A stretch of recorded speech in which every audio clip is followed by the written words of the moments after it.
Caros irmãos e irmãs, hoje é dia 28 de julho, celebramos a terça-feira na 17ª semana do Tempo Comum.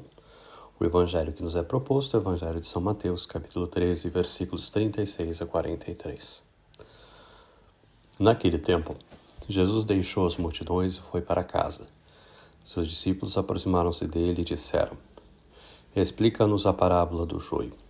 Jesus respondeu: Aquele que semeia boa semente é o Filho do Homem.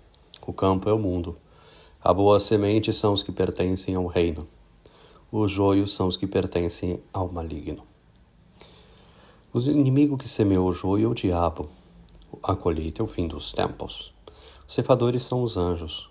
Como o joio é recolhido e queimado ao fogo, assim também acontecerá no fim dos tempos. O Filho do Homem enviará os seus anjos e eles retirarão do seu reino todos que fazem outros pecar e os que praticam o mal, e depois os lançarão na fornalha de fogo. Ali haverá choro e ranger de dentes. Então os justos brilharão como o sol no reino de seu Pai. Quem tem ouvidos, ouça. Palavra da salvação. Glória a vós, Senhor. Nós continuamos então ouvindo o Evangelho de São Mateus e esta explicação da parábola do joio e do trigo. E aqui nós vemos como o evangelista Mateus acentua que em face do divino semeador está o semeador maligno.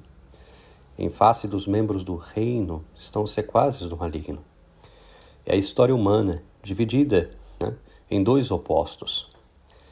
A insistência, porém, recai na descrição final do juízo, na qual o grande ator será Cristo, glorioso com seus anjos, que purificará inteiramente sua igreja de todo o mal. E aqui cabe uma reflexão primeira, que é a questão justamente do fim dos tempos, a separação entre bens e maus, que cabe a Cristo, e um juízo final de toda a história, de toda a realidade humana, não apenas um juízo particular que já ocorre na vida humana após a morte, mas um juízo de toda a história, de todo o evento da criação, portanto, no fim dos tempos, que nós ouvimos que Cristo então apresenta por meio desta parábola. Então, o mal não ficará impune, e os bons não sairão sem receberem a recompensa por sua bondade e por sua justiça.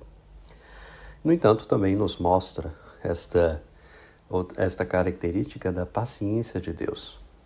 Porque, afinal de contas, se Deus fosse intolerante, impaciente, o que seria de nós mesmos? Não é intolerante nesta vida, mas não pode dar acolhida ao mal, deve repeli-lo, e o tanto pior para quem se identificou com o mal, afundando-se na maldade. A última palavra é de Deus, o que é uma imensa esperança para quem, embora sofra, embora viva perseguições, embora passe por dificuldades, mas vive o Evangelho, vive a busca da verdadeira justiça, da caridade, da vivência da palavra de Deus, dos mandamentos. Então, nesta parábola do reino, é personificado, então, de um lado, aqueles que aceitam o domínio paternal de Deus, e de outro, o mal, que é personificado nos que praticam obstinadamente a maldade, tornando-se servos do maligno. Agora, na realidade atual da Igreja do mundo, quem pode realmente distinguir o que é o grão de trigo e o que é joio? É muitas vezes um grave risco querer separar uns dos outros, porque muitas vezes pode se fazer o mal, emitir um discernimento errôneo. Só o fim há de revelar a todos. Por isso que a paciência, a espera de Deus para com os homens nesta terra, enquanto vivendo, enquanto igreja peregrina, estimula a conversão das pessoas. É um tempo de espera para a conversão daqueles que estão no pecado, daqueles que ainda hoje fazem sequazes do maligno, para que se convertam, tornem-se trigo, portanto, no campo, na seara que é o mundo, para que no fim dos tempos possam ser acolhidos por Deus.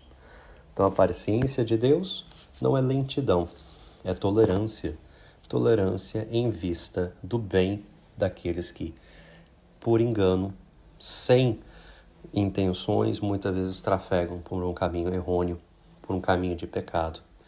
E aí Deus não cansa de chamar a conversão a uma vida nova. Portanto, rezemos também por nós, para que tudo aquilo que é joio em nós, nossas vaidades, nossos apegos, pecados, muitas vezes, sejam transformados. Sejam, então, eliminados de nossa vida, né, as prisões e os apegos ao pecado. E o quanto antes também por aqueles nossos irmãos e irmãs que talvez nem percebam o caminho que estão trilhando. Né? O caminho que os leva, infelizmente, para a morte e para o mal. Que voltem o quanto antes, para que se tornem trigo puro a ser recolhido no celeiro do Senhor. Louvado seja nosso Senhor Jesus Cristo. Para sempre seja louvado.